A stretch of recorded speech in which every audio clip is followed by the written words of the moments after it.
Welcome to today's video. You may be wondering what all this stuff is and what are we going to do with it.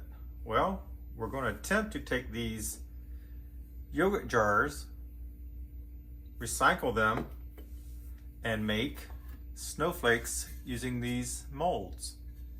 We also have other sizes, a smaller size here. I'll go more into that in a little bit. So what we have, as stated, first we have the glass. How do we get it from here to here? You can't just set it on there and melt it in your kiln. You're going to end up with a big mess. These weigh out at about 131 grams. Each snowflake mold takes about, I would say, 20 grams of frit, which is what we're going to make when we crush glass up. So about 20 grams for each snowflake for the larger ones. These smaller ones take 10 grams or less, depending on how thick you want the snowflake to be, as long as you don't go over the ridges in the mold itself. So we got to get this crushed up to go in here. And we're going to show you the entire process. Now this is something I've never done before. I thought I'd give it a shot and see how it works and see what comes out. So first step is we got to get this broken down, crushed, broken, however you want to do it. You may be wondering what this big heavy instrument is here that has WOPR on the side.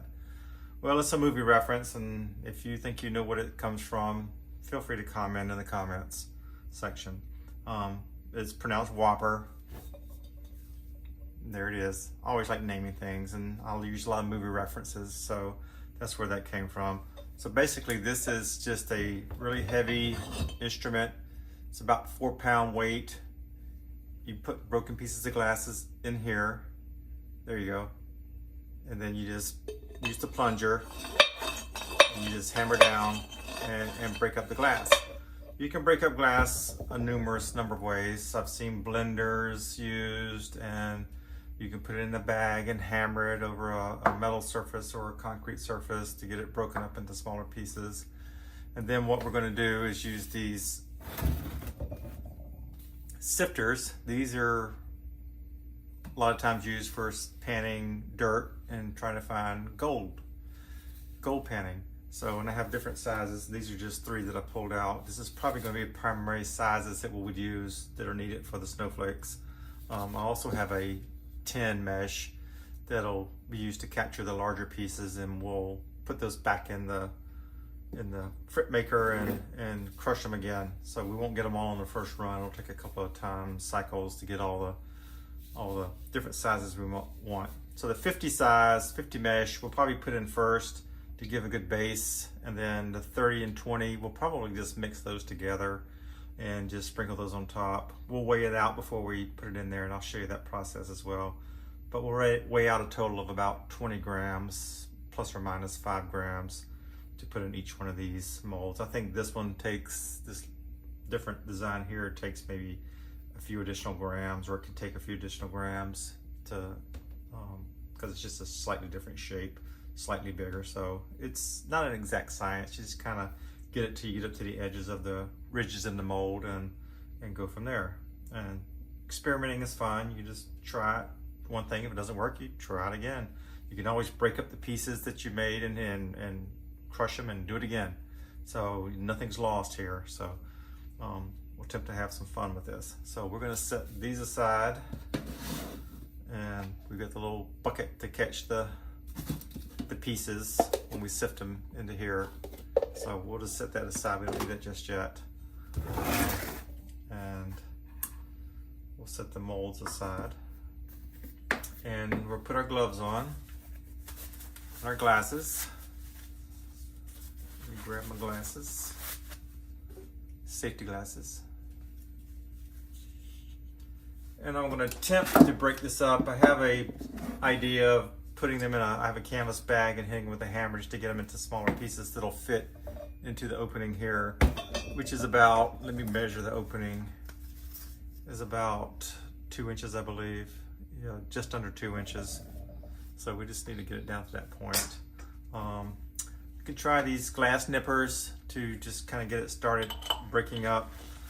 and hopefully pieces won't fly, but if they do, that's why we have safety glasses on. And we just go around the circle and just start nipping the glass. Also have safety gloves on, so that'll help hold it so you don't get cut. So just go slow, small nips at a time, so you work your way down to the bottom. So now I have just this jagged edge bottom, so I'll just keep going and just go around in a circle here till I get manageable pieces, and then just break this up till we get those. And here's the last piece, and I think I'll break these larger ones up one more time, get them in just a little smaller state. And a few more cracks there. Few small little pieces flying around, but that's why you have safety equipment on. Nothing major here. Also be aware if you have anybody in the room with you, make sure they have the proper safety equipment on as well. I'm usually working by myself, so it's usually not an issue, and I have a separate space in the house to set up my workshop, so usually not an issue. So that's going pretty well here. As you see, I'm just slowly cracking this up. It's not a major process here. This glass is pretty easy to crack. It's not too thick because it's just like I said, a yogurt jar. Saw it laying around the house. Normally put it in a recycle bin. I decided, hey, I got an idea. Let me see if I can turn these into snowflakes. Now that the season's over and I got a little more free time, I was making a bunch of snowflakes for Christmas, and I thought, hey, glass is expensive. Let's see what we can do with it. Speaking of glass, this is what I normally use in different colors as well. This is the Bullseye 90 COE frit. This is a clear one. You can get in fine, powder, medium, coarse. But I usually use the fine. Usually works pretty good. The fine or the medium, depending on what look I want from the snowflake. So next step is to put the pieces. Let me crack this one up a little bit more. It's a little bit big.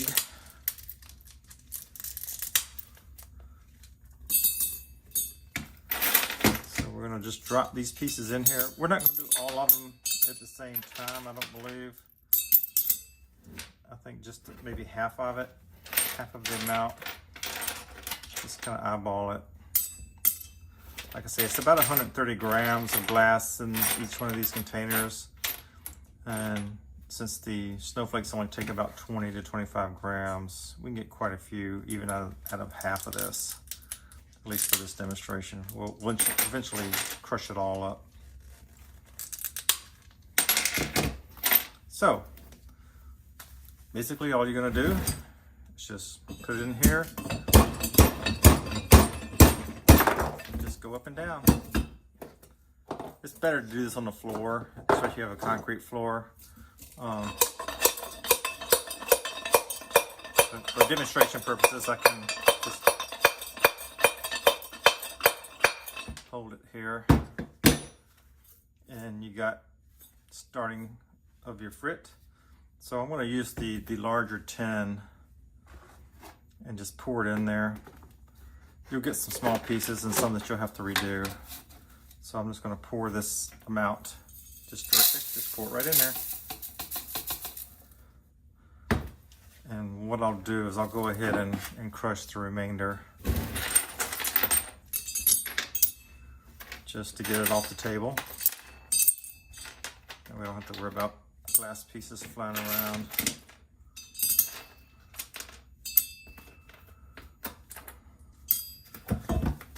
And hold it up a little bit so it's not so loud and vibrating on the table. Normally I wouldn't do this on the table. I would do it on the floor since it's concrete.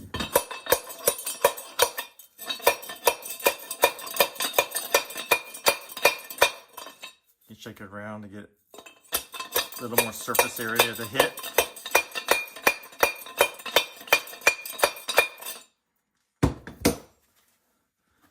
We'll bring this back in and we'll pour the rest of this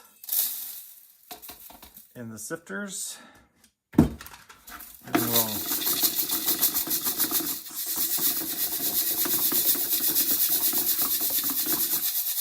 sift it. So you see we've got this smaller 20 size mesh frit, which is a really good size, especially the topper for the snowflakes. This is a nice icy small piece that will, depends on how much you want to cook the mold down, what it will actually give it, what kind of texture, whether you want a smooth texture or a slight texture to it. And then these are just smaller pieces. Sometimes I like the smaller mesh pieces for the base layer, just to give it a smooth finish. So when it melts, it kind of, the back is really smooth. So that's why I sort that out. I'm probably just going to combine these top two together and put this as the base layer and this little bit that's in here. So we're going to take this amount here, pour it back into the crusher, or the whopper as I call it.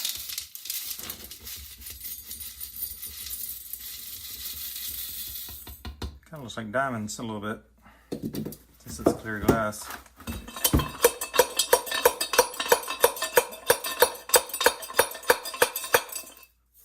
Shake it around a little bit, just to, sometimes it gets all mashed down. And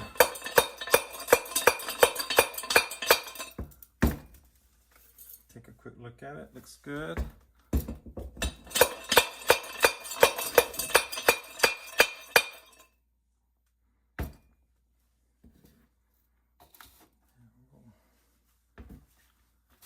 Put the 20 back on here, and the 10, and pour this all in here. We'll still end up with some more 10 size, but we won't break any more of that up today, since we've essentially got enough glass to do what we need. So we've got this is 10 or higher, that won't go through the 10 mesh. So we'll just save that. Shake it a little bit more just to make sure we got it all the pieces that'll fall through. So these pieces we'll save and crush again to get those even smaller.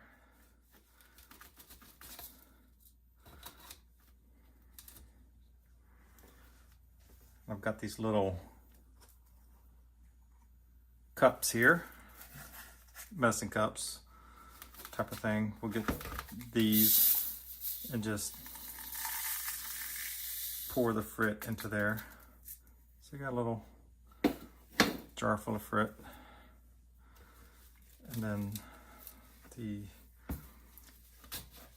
30 we'll also save to a separate cup. It's okay if it spills over into the next one, because it's all eventually going to go into the same mold anyway. Just sometimes I like separating out the different sizes. It's just a preference of mine, but you don't have to do that. And then the 50, and this is almost a powder. The 50 and the 30, we'll probably just combine together. So I'll put, since there's a lot of it, I'm going to separate it into two different cups. So that's the different sizes in order. And you can do this with colored glass as well. I'm not sure about mixing glasses like this with another glass, but if you're using just the same color together in this mold, it should be fine. So we've got the powdery, what I call powder frit. Let me get a spoon and take my gloves off now that I'm done cracking glass. So I'll spoon it up so you can kind of take a look. It's kind of like a powder. It was that quick and easy. This is the next one up. It's still powdery. It's just got a little more texture to it, almost like salt. Kind of a salt texture. And this is kind of like a coarse salt, I'd call it. The next one up. And then this is more of the granular type consistency. These are all good. sizes for the snowflakes that we're going to use.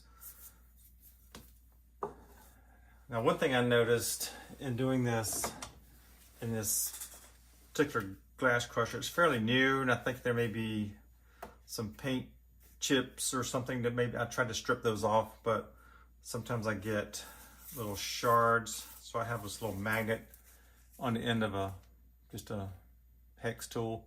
These are just magnets. And I dip them in there and just turn it around, just make sure there's no metal shards from the whopper, the frit maker, I call it. Make sure no pieces have gotten of metal down in there. It's not going to hurt the mold. It'll just show up in the color of the snowflake, and you'll see it in there. It's almost like imperfections in a diamond, if you will. So I don't know if you can tell that there's some little black specks on there that may have come a little metallic from the frit. So this magnet is just getting those out of there since they're magnetic metallic pieces. I think once I break in the tool, that'll kind of go away and it won't happen anymore. But it's fairly new, and I really haven't broken it in yet. So I think I'll just do each one of these really quickly, just to get any metallic pieces that might be in it. These are strong magnets, so it'll grab them fairly quickly if there's any in there. So I'll just do each one in order.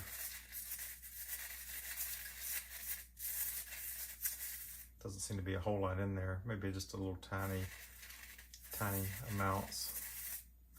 This one's kind of thicker, so it's kind of hard to get to the bottom. Anyway, there's a little bit in there, not a whole lot to be terribly concerned about, but you can see there's little small specks of metallic, either paint or just from the friction of the tool itself. Like I say, that'll wear off over time once I break in the tool, and I shouldn't have to do this anymore. But it's a good practice to do anyway when you're crushing glass, especially with tools, just to make sure nothing came off those, so you can get any metal out of it. It's mostly for color. Make sure your color purity is right and looks the way you want it to look. We don't need these anymore, so we'll move those. Now these are color de Verre, and I'll put the link in the description. I'll try to get it so you can see the bottom. This is the 2015 mold. Color de Verre 2015. These are about 4 inches across from tip to tip. Also have a 3-inch mold, Color de Verre. These are the 2014 mold. They also have a 2016 and I think a 17, and then they have some older ones that you can't find anymore. But there's 3 or 4 different designs and shapes and sizes that are still available on their website. This is where I purchased those. So we'll start with this size here, and what I'll quickly do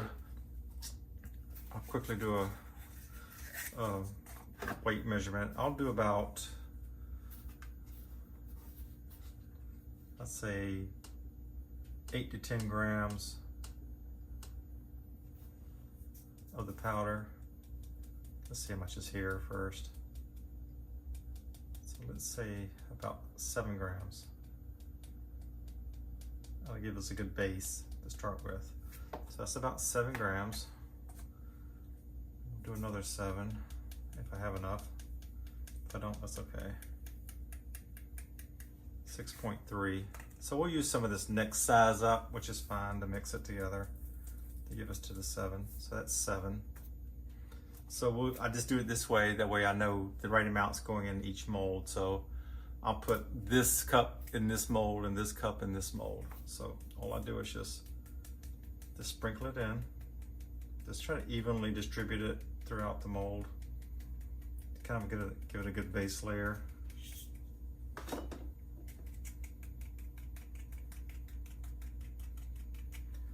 Put my glasses on so I can see. This is white on white, it's kind of hard to see what I'm doing. I just tap it. You can do different methods of, and I have a brush here too that I can use to move it around if it's not evenly distributed the way I want it. and you can use it to get it off the ridges of the mold, because you don't want a whole lot on there when you're doing that. So I'll just do that, just kind of make sure it's spread out evenly, and I'll keep doing it.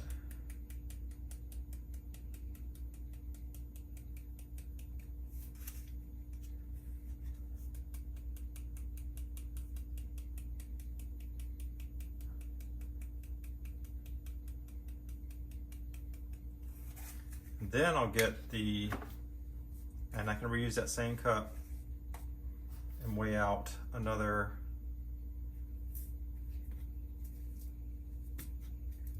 let's see, say 13 grams.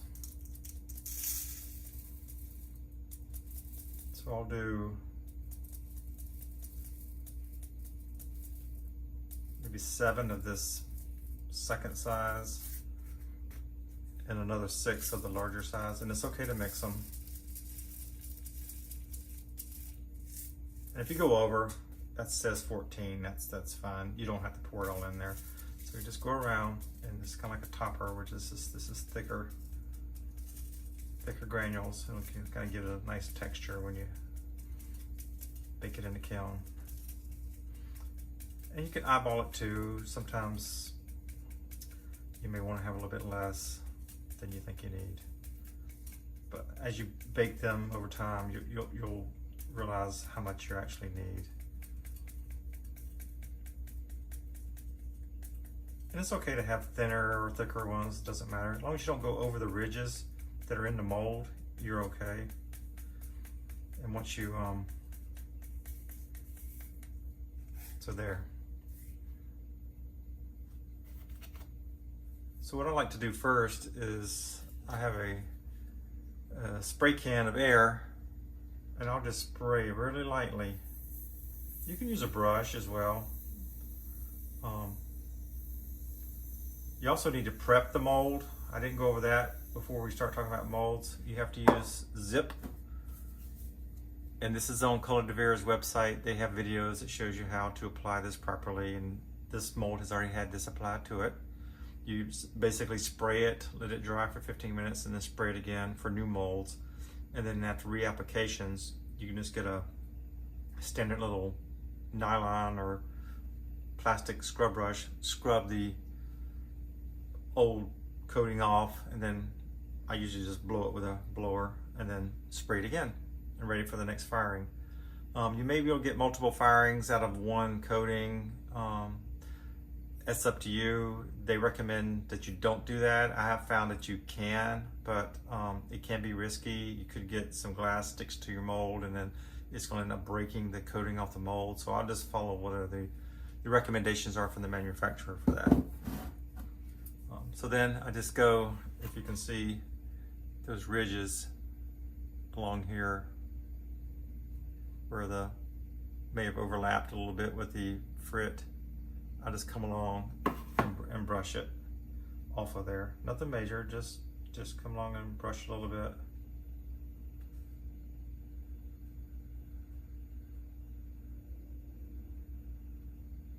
Just to make sure it's off of there. That'll give you your clean lines in between your snowflake petals. So just make sure there's not a big buildup on top of each one of those.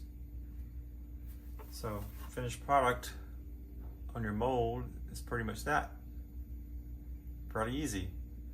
And then I'll do the same thing on this side. I'll pour in my base layer, and next thing we'll do is we'll show you the kiln and what we do there, and how to load it, and firing the kiln, and then the final product.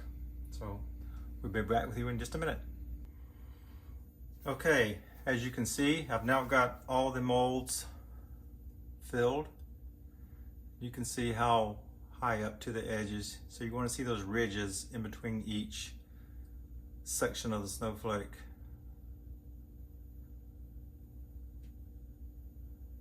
So just basically fill it up to there.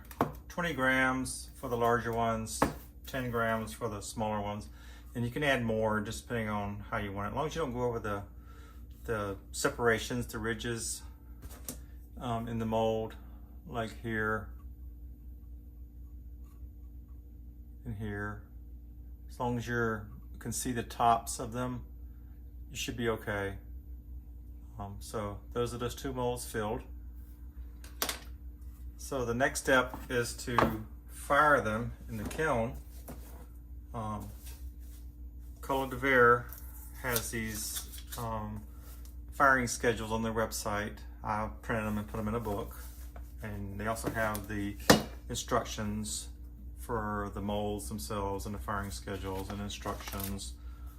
Depending on if you want a snowy cast or an icy cast, which is more of a smooth finish, you fire it at a higher temperature.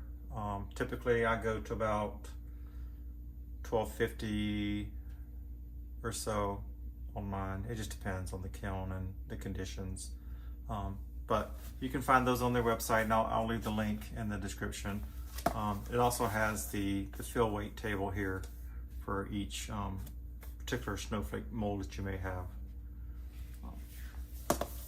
So we'll take them to the kiln and show you that process. Okay, the molds are filled and ready to go. So we'll take those over to the kiln. This is a Paragon glass fusing kiln. It has a manual control.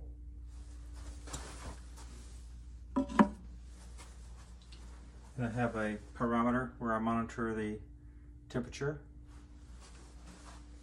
So 1 mold in, we'll get the second one. Take it over.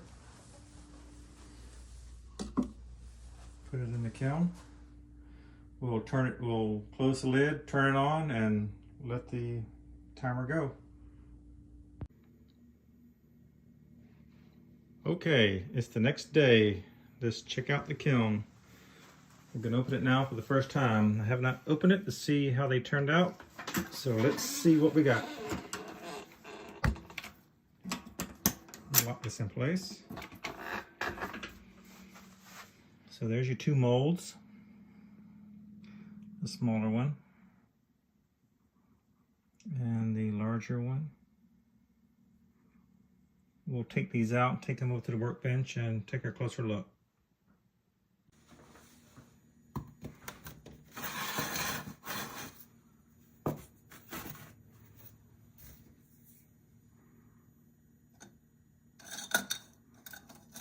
Okay, let's get a little tool here to help us lift them out.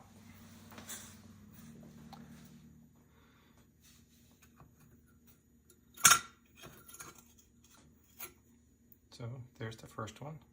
Looks really fused, really good on the back. Sorry about that. You can see we're using that fine powder.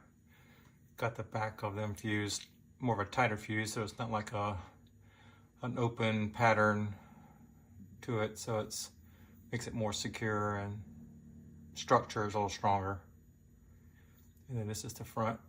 Doesn't have a lot of shine to it like pure 90 COE frit will have from Bullseye, but nonetheless it did fuse into the snowflake shape. And it's hard, don't know if you can tell, but it has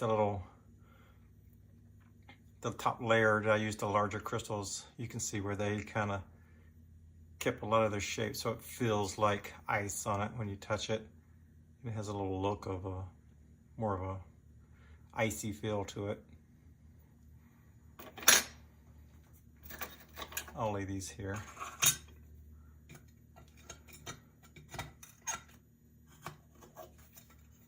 There's the other one.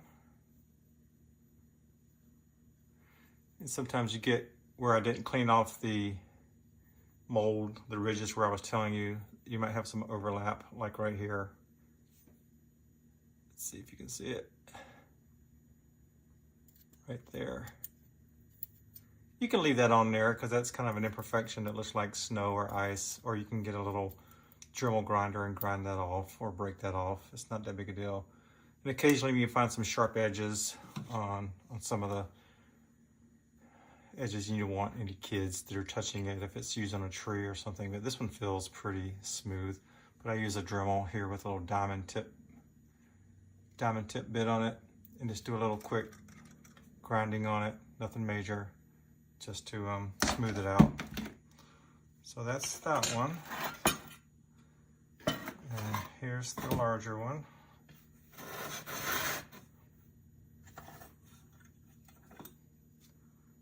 And that one did well too. It's not see-through or translucent, this glass, when it melts. Wasn't sure how it was going to react when melted in a kiln like this, but you can see in the back has this smooth finish, which is what you want, while keeping the texture on the top.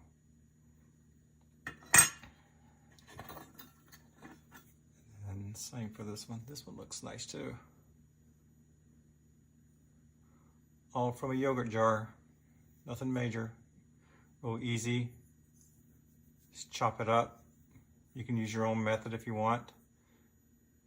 So that's really happy with how smooth that came off on the back. And got this textured finish to the front. Sort of icy look to it. And what I usually do is I'll get a string, a ribbon or something and hang it, and then you can hang it on a tree or something. So yeah, it turned out nicely. Let's see if I can get a dark background so you can see.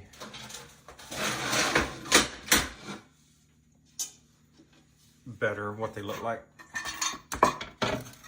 So this white on white.